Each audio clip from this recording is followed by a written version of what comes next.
On today's expose, I wanted to highlight Professor Xavier, a little-known character that has something to do with the X-Men. He premiered in the X-Men #1, and in case you don't know, the X in X-Men stands for Xavier. And he, if you just watch the cartoon, it's interesting, because you're like, oh, what a friendly, nice old man. But if you read the comics, you're like, what a quasi-asshole. He's got a lot of stuff from the X-Men. And as we see in this episode, he's got a dark side. I think it's interesting because Stan Lee said once he wrote this really random thing that made no sense in one of the early, maybe even the first comic, where Professor X is looking out the window at Jean and he's like, God, I want to hit that so bad. Maybe in different words.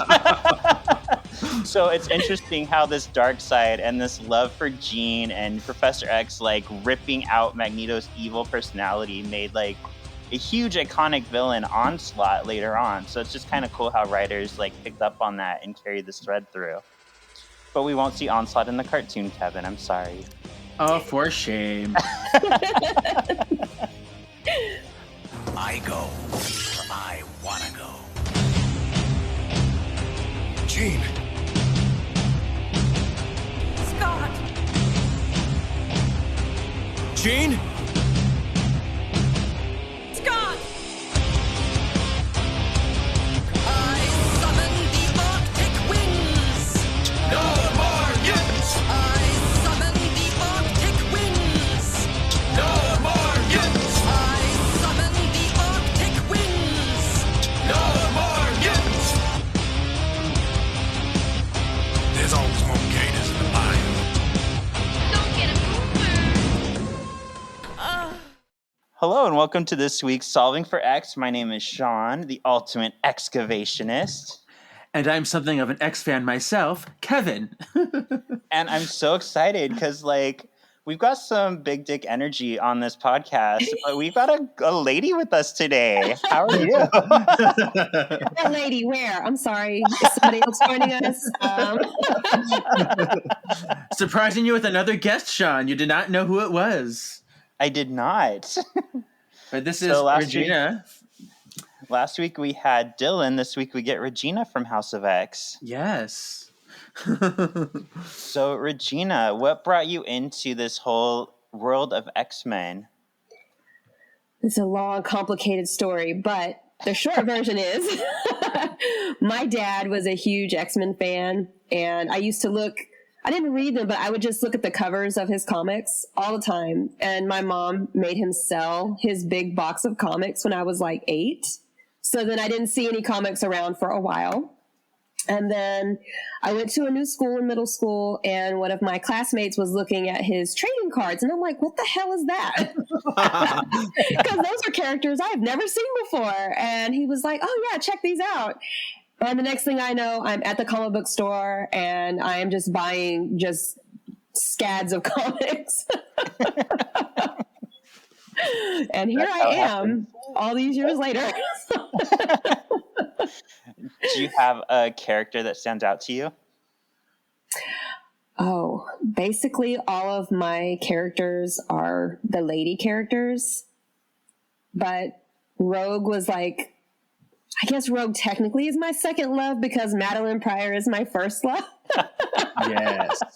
But I didn't know it for a long time that, what the story with Madeline actually was. But Rogue kind of stole my heart.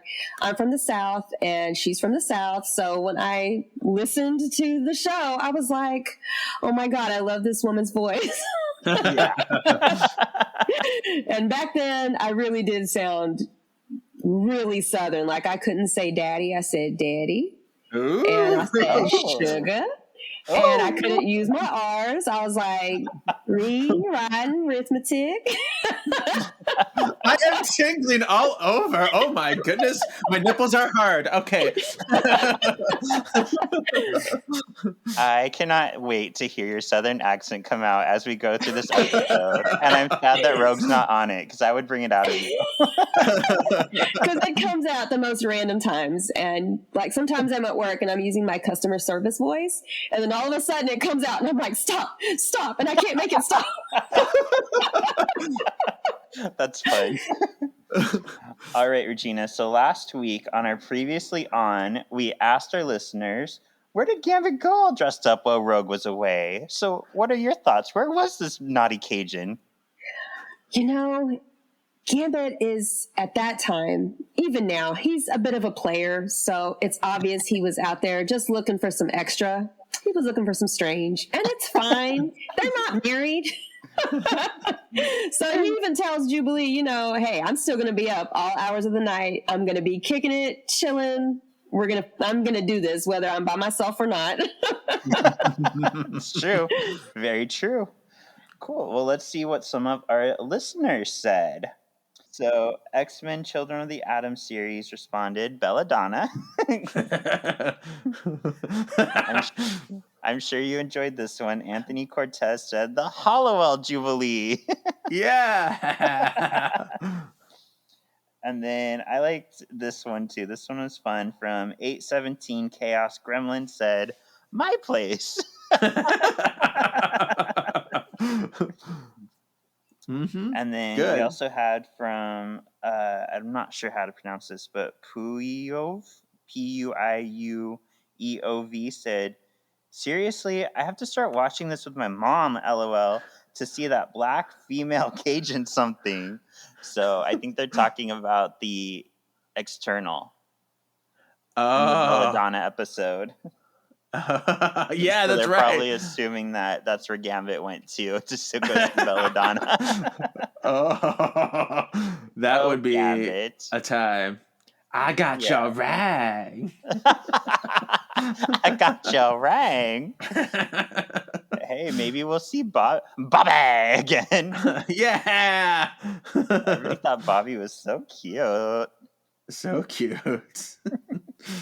Cool. So yeah, I can't wait for our next Previously On. I know. All right, cool. Thank you for everybody who wrote in. We like all the theories that we got on where was Gambit? It's almost like whatever happened to Merle Ginsburg? Ooh. RuPaul. All right, let's get into the Phoenix Saga Part 2, The Dark Shroud. This actually aired September 6, 1994, the night after Part 1. So this was like a 5-night thing. Very exciting. Yeah. And this was written by Michael Edens and once again directed by our lovely Mr. Larry Houston. All right. Our little shuttle full of heroes careens carelessly out of control as Jean struggles to shield herself as well as pilot at the same time. She makes naughty bedroom noises as she is thrown from the controls. She calls out to Scott and Logan for help before fainting. Like a late-night movie on Skinamax, the Phoenix enters her. A now all glowy Jean takes the controls and pilots Starcore 1 through New York City and into Jamaica Bay.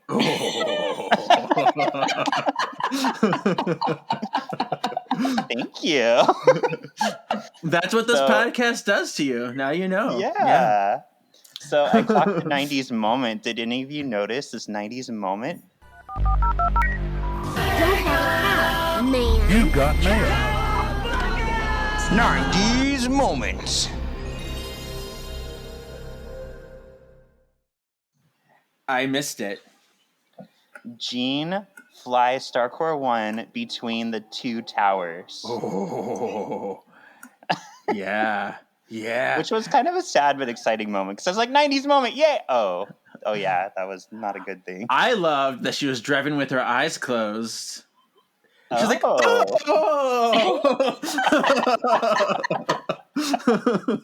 She's swinging around like there was a pole somewhere in there. Yeah. I love it.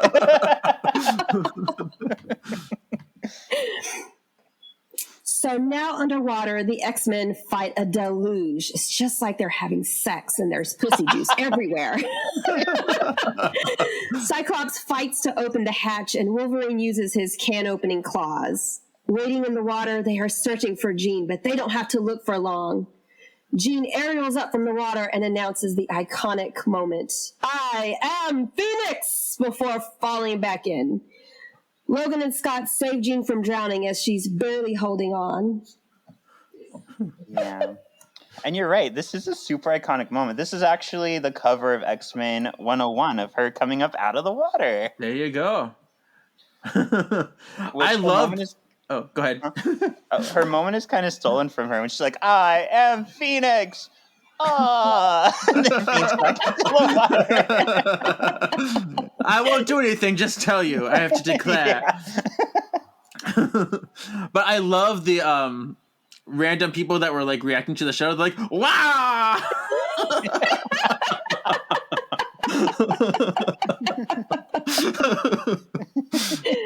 This is such a horny moment. Like, there's all this screaming and yelling, and her clothes disappear.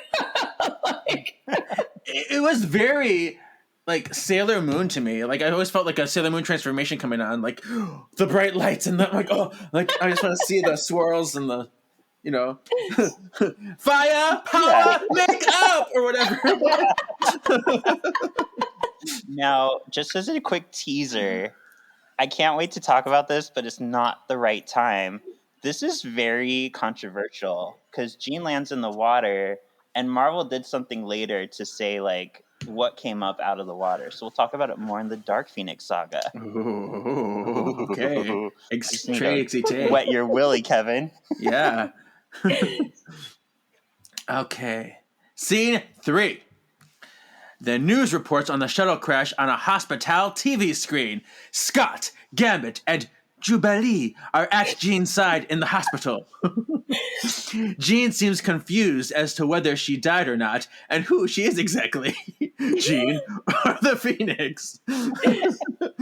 Enter Professor X and Beast. They tell Jean she's in a fragile state and needs to rest. Oh. She's like dead in the eyes. I love her though. She's almost like possessed, which is great. But she's just like, oh, who am I? Am I alive? Am I looking at something that's real? I don't know. Yeah. I mean, she went through a thing, so like we through can't a blame thing. her for being a little cray. No, but I love it. It's great. Yeah. And I did notice Beast's shirt.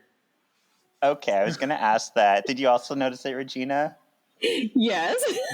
Yeah, so I counted the cameo. This is Howard the Duck on Beast's shirt, and they like showed a lot. Come out, wherever you are. Don't worry about us, Dingo. We'll make sure we can. Cameo. They do. Yeah. At first, it was just like the little top of the head. Like, is that him? And then and now I see it everywhere. It's like scenes of it galore. Yeah. So. And sadly, this is the only Howard we get in the cartoon. We never actually get to see the character himself. Mm-hmm. All right. Scott leaves the room to look for Lonely out of a window. Beast comes to comfort him and tell him that Dr. Corbeau has no idea what the hell happened out there. Beast explains there's another alien ship on its way. Cyclops gets mad and demands answers from Xavier. The professor has a hissy fit and Scott and Xavier fight. Beast upside downly interrupts. He tells him to shut up and worry about Jean. Beast takes the mind control implants to study and bounces. I was like, ooh. He's like, I've told you all I can. Slapped his fist down. Like, Right. chill pill. Whoa, what is happening? Right. Daddy and little Scott are fighting. And this part reminded me of last week, Kevin. You mentioned how Beast just was walking upside down for no reason. And this is another point. And it doesn't even make complete sense because he has his sneakers on. So I'm like, you're not Spider-Man. I don't know how you're hanging to the ceiling.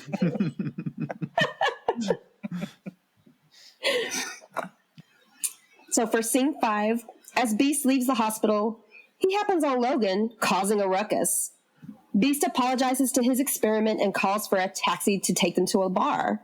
The cab driver flips out at seeing Beast and drives off, so Logan decides to go off and play by himself.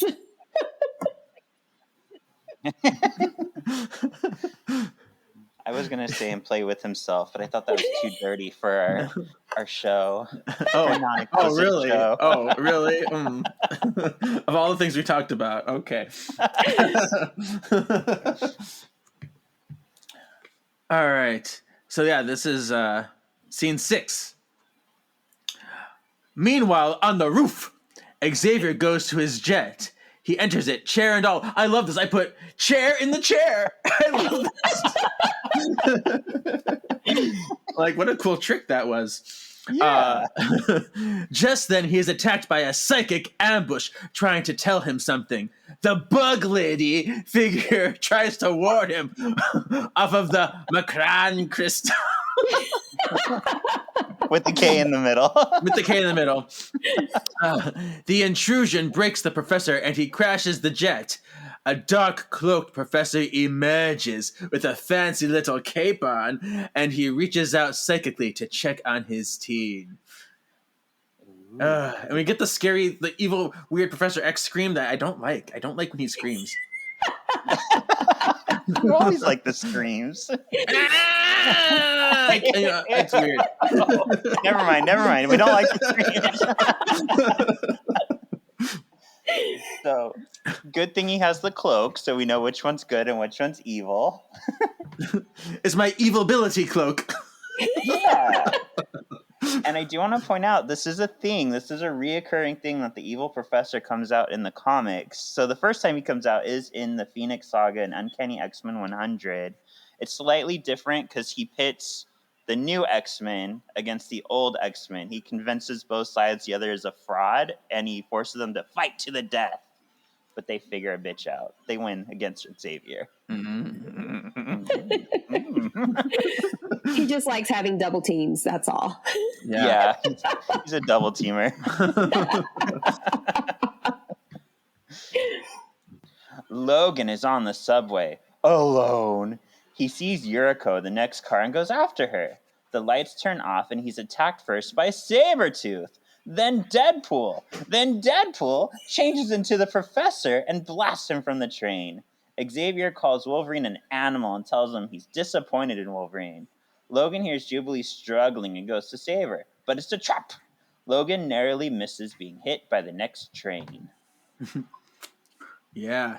It's like, Professor Walken. I was like, who's Professor Walken? Like, Yeah. Oh, yeah. I didn't Yeah. I was like, is this about the actor? What's happening here? And then We we have reoccurring nightmares of Christopher Walken. yeah. Oh, like interesting. And then when Jubilee shows up, I love she's like, oh, here's like shiny tied up, like, oh, help me, shiny, glitter, glitter, like. We should have known it wasn't really her, though, because she wasn't fat and sweaty enough. I know, right? As we're watching this, Regina, we're noticing, like, they constantly pick on Jubilee. They call her They fat do. at one point. They tell her, like, you sweat so much, you should have lost weight. They tell her, like, you're wearing Zit cream. We're like, what is Yeah. wrong with you people? You eat too much You're junk adults food. picking on a 13-year-old. Like this poor girl. Horrible fashion sense. Your ugly brown sweater, whatever it is, yeah.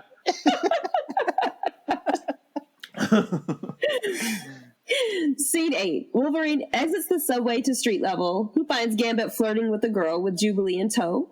The professor throws Jubilee into traffic because why wouldn't you?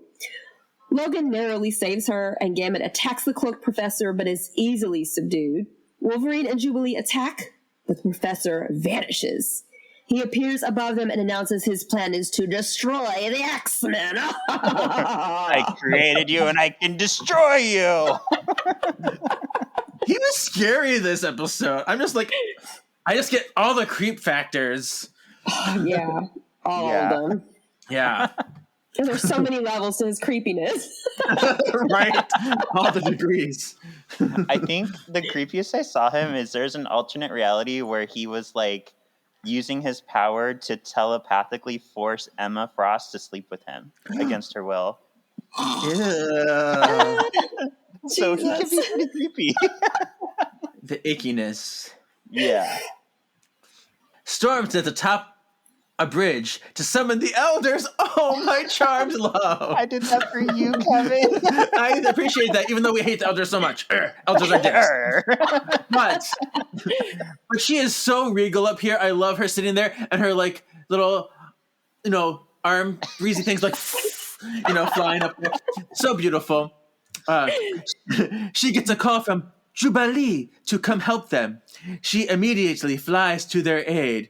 The real professor sits uselessly in his jet, trying to get Storm to stop. So this was a little weird to me because he can still use his powers to sense what's going on, but he can't use them to contact anyone. Yeah. I don't know. Yeah, it works.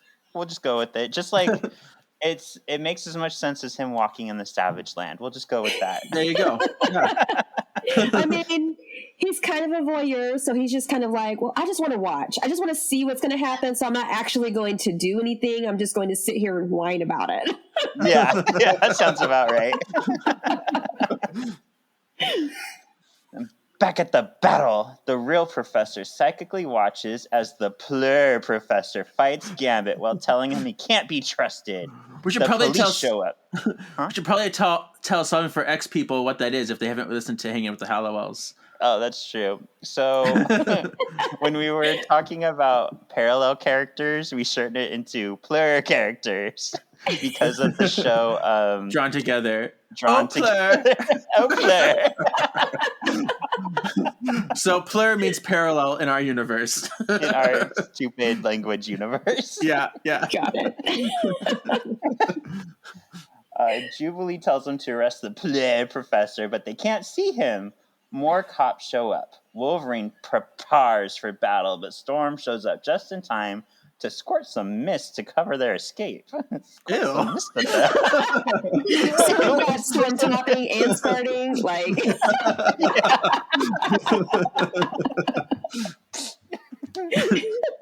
And Wolverine's like, let's go into the fog. I don't think you said that.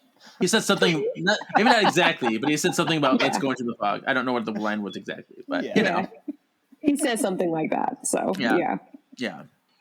Meanwhile, Jean is asleep in the hospital, like the sleeping beauty princess she thinks she is. Scott is on the phone updating Rogue on the sitch when Claire Professor shows up and attacks. He is subduing Scott, because that's what you do with your students, until Jean uses the Phoenix power to easily handle the Claire.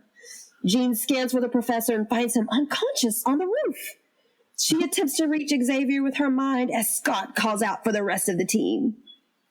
I love the Latin flair that you're adding to Plur. Yeah. It is Hispanic Heritage Month, and I'm Puerto so here we are with the Here we are. I love it. It's all in there. It's so amazing. But you are right with the Disney princess sleeping, because Jean sleeps like this. She's like, but she's really not asleep. She's definitely wide awake. She's like, hey. Look at that man over there. Professor is crazy. So she's not even asleep at all. So it's Are you calling Jean a liar? Yes. She's like, I'm just waiting for my prince to kiss me.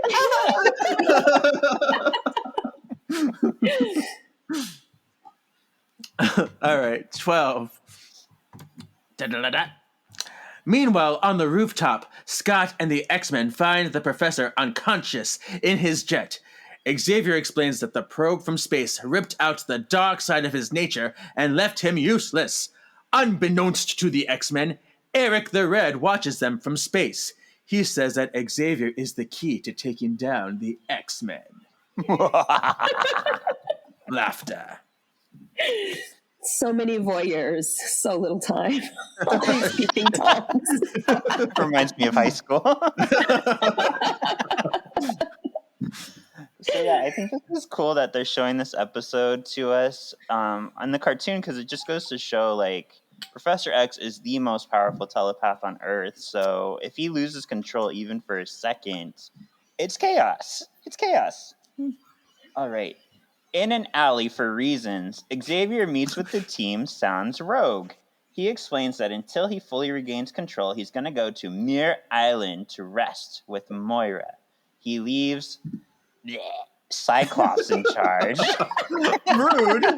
I did that for you. You know I love my Psyche boy. Yeah. I know. And whatever, it's I fine. clocked what I consider another 90s moment here. Can you guess what it is? Was it the transition? No, it was the Fox sign in the back. I feel like in the 90s, Fox Kids was all like a thing, and it kind of like died away. Oh, I was one earlier in the episode. There was when they're in the city with the fog. There's a thing that said Wayne Pizza. I'm like, does that mean anything, or is that just called Wayne Pizza? Yeah, I don't know. I don't know. Maybe it's an inside joke. Yeah, I'm like Bruce Wayne. He doesn't not exist in this universe. Or maybe someone who worked on the show is named Wayne Pizza. Maybe. Or maybe there was a divey pizza bar not far from the studio. There you go. That makes more sense. There you go. Yeah. Okay. Professor X lands his jet on Muir Island, and Moira greets him and introduces Xavier to her fiancé, Shawn Cassidy, a.k.a. Banshee. Xavier awkwardly says, hello, and goes to his room like, you be my porter and go get my bags because I'm too busy to do this. Yep. Which worries Moira because she's his only friend, apparently.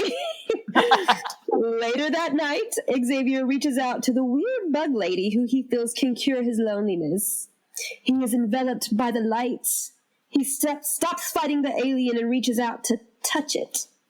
And then Lalandra appears in his room. I have a few things to say about this. First, I love the transition. We get the bagpipes, like that's how you know we're moving on some culturally, you know.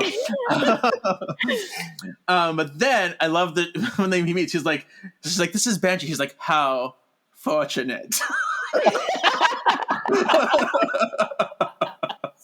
Yeah, he like treats Banshee like he's not even there. He's just like you pleb, go away. Do you think this is more like because the professor's feeling like tired, or do you think this is more because him and Moira used to be a thing? And It's the thing. Like it's the jelly? thing. Yeah, definitely. Yeah. Like, this is my ex's new boyfriend. I don't even know who he is. I don't know her. Bye. Bye. He's like, yeah, you.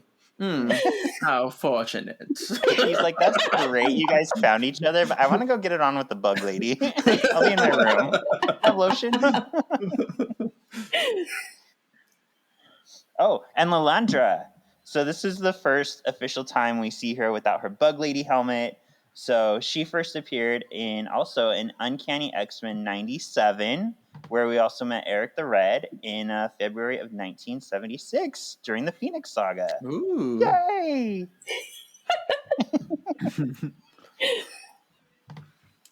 All right. Me, 15? Yep. All right. Lalandra explains that her brother, Decan, with a K in the middle, has taken over her throne and seeks the legendary Macron crystal in order to be all-powerful. She tells him that if the Macron falls into the wrong hands, it can destroy both of their galaxies. In order to stop Decan, she stole the crystal and fled to Earth. She felt a connection to Charles, which led her to seek him out. Just then, the Juggernaut shows up, dear brother, and grabs Lalandra. And he says, Lalandra? Lalandra?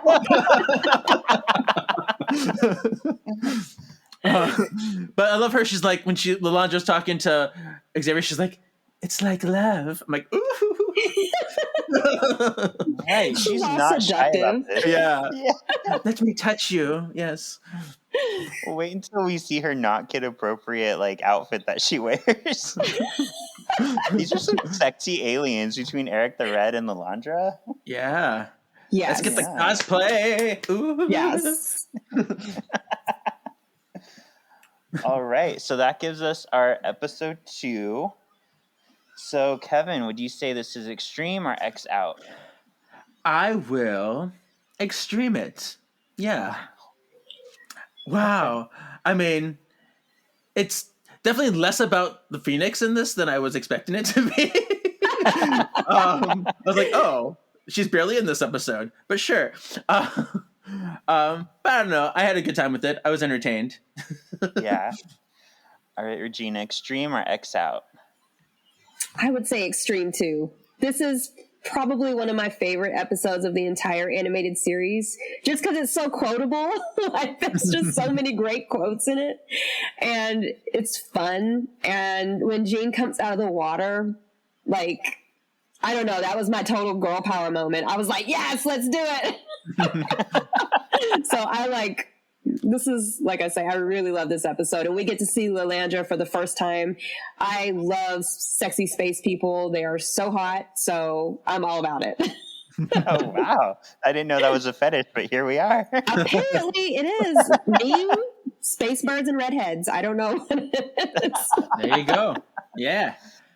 So yeah, I'm going to say this is extreme also. And you're right, Kevin. It is a lot less about the Phoenix than I remembered. She's just kind of a supporting character, but it still serves as like bringing Lilandra in, like setting up the fight between the Shi'ar and trying to get the Phoenix. And it just sets up a lot of the story for us, which is really cool. Mm-hmm. All right, Kevin, what would you say is the X Factor or MXP? I'm not skipping MXP again. Thank you.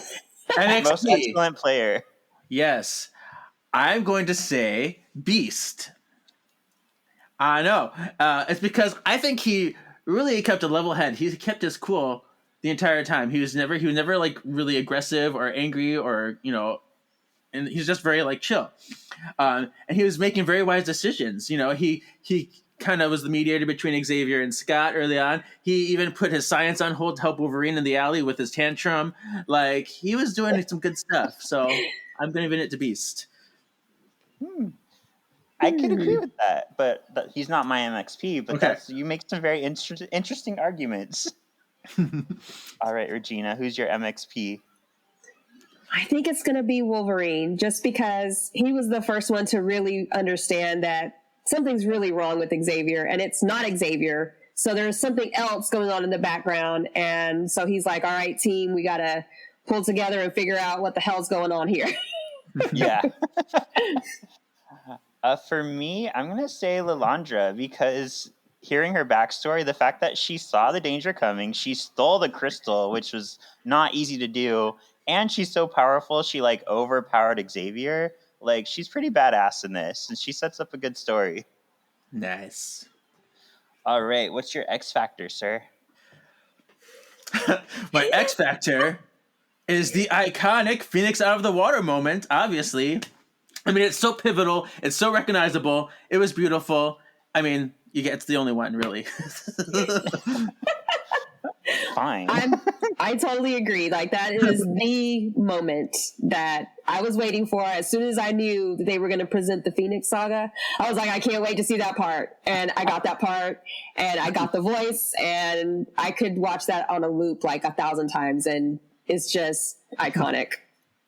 Now, important follow-up question. Do you touch yourself while you watch that over and over? I don't. I prefer someone to touch me for that purpose. Okay. Touch me. I have a partner that's very accommodating, so. You're like, did I tell you to stop touching?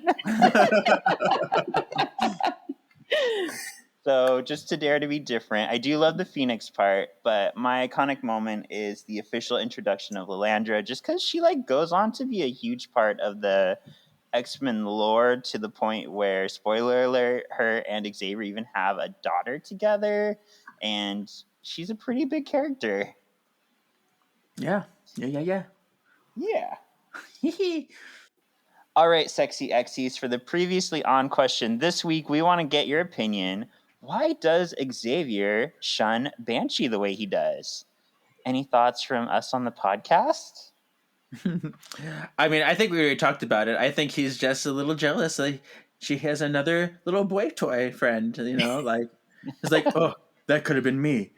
Ugh, I don't like this guy. I don't approve of him for you, Mm-hmm. I mean, he's surrounded by these stunning women all day, and he can't get in any of their pants. And now he's with his ex, and she also has somebody. So he's looking forward to visiting her, because he's like, maybe I'm fixing to get some. And then he can't, because somebody's cock blocking over there. Yeah. I'm not big, blonde, and walkable. Like, rude. Rude. Yeah, and I think it's partly that. I think it's more so he's just so horny to like get to Lalandra. Like he just seems so like I just want to get it on. I want to come. Like get out of my way, Moira. Get out of my way, Banshee. I hear he's a screamer in bed anyway. I just want to get it on with my alien chick. I love it. Well, our next episode, part 3, is actually called Cry of the Banshee. So hopefully what I just said makes everybody think of Banshee like screaming in bed. Cry of the Banshee. Yeah, I'll think about it tonight. Now, are you going to be touching yourself or having somebody else touch you? Undecided. Both. Do both. Yeah, right. So, Kevin, what do you think this episode will be about? Oh gosh, I forget you asked me this question because I watched the whole series, but I have like very little memory of things. So let me see. I guess Banshee's going to be in it. What? I guess we'll see him scream with the little waves. I'm trying to figure out where the Phoenix part's gonna go.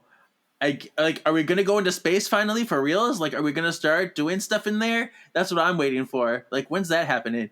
I want some of that space action, some of that Shi'ar action. So I'm gonna hope for some of that too. Okay. Fair warning. Seeing the Banshee in the cartoon, seeing him use his power, it makes me giggle every time.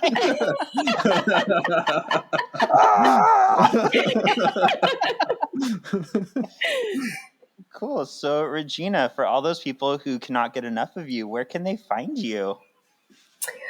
You can find me on my podcast over at House of X Podcast, and you can find me just jabbering on about random shit on TikTok at House of X Podcast and on Twitter at TheRedQueenofX. Yeah. Nice. Where can we find you, Kevin? Oh, well, you can find me at my other podcast, Words of the Witches, where we're just about to start the Charmed comic books, having a beautiful birthday celebration, which you're joining me on there, so finally get in some of that. I know, surprise, surprise. Or you can find my personal Instagram, KGZ87. Cool. And yeah, you can find me on Instagram under Shawn.Perrette with a K in the middle. You can find me on my other podcast, Once Upon a Cult, Our Marvelous Galaxy of Disney. Don't forget to look for my book on Amazon or for my shirts on magichavoc.threadless.com. Mm-hmm. Cool. And thank you so much for joining us, Regina. And thank you, Sexy Xyz, for listening. Yay. It was fun to be here. Thank you for inviting me. You're welcome. Bye. Bye. Bye.